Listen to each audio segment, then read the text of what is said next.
term debt divided by shareholder fund.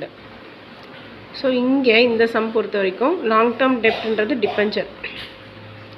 So 6 lakh debenture value 6 lakh divided by share holder fund இங்கே ரெண்டு இருக்குது, equity ஷேரும் reserves and சர்ப்ளஸும். இது ரெண்டுத்தையும் ஆட் பண்ணோம் அப்படின்னா 8 lakh வருது.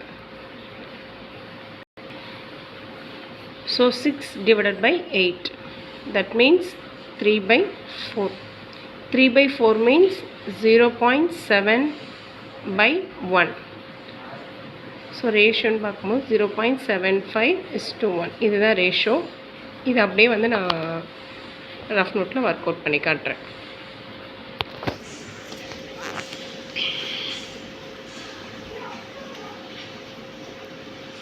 எக்ஸசைஸ் 4. ஃபஸ்ட்டு கொஷனில் டெப்ட்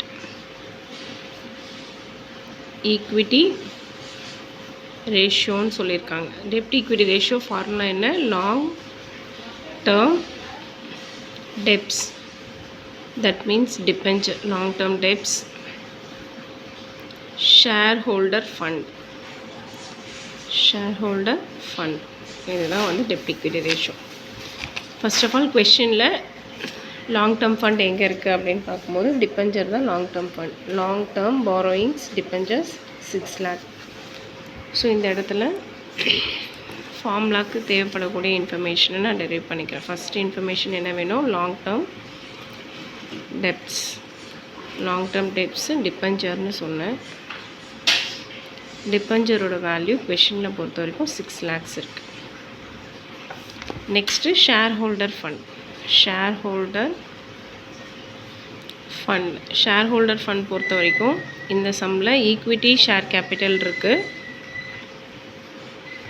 ப்ளஸ் அவங்களுக்கு சேர வேண்டிய ரிசர்வ்ஸ் அண்ட் சர்ப்ளஸ் இருக்குது.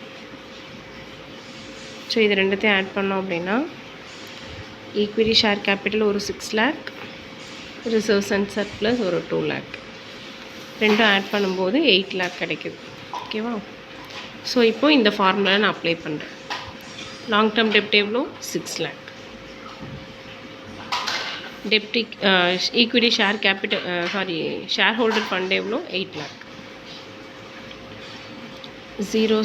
ஜீரோஸ் மொத்தமாக கேன்சல் பண்ணிடுறேன். 6/8 வரும். ஸோ 6/8 இன்னும் சிம்பிளிஃபை பண்ணும்போது 3/4. 3/4 அப்படின்னாலே 0.75/1. இப்போ இதுக்கான ஆன்சர் என்ன அப்படின்னு பார்த்தீங்கன்னா 0.75:1. இதுதான் வந்து டெப்ட் ஈக்விட்டி ரேஷியோ.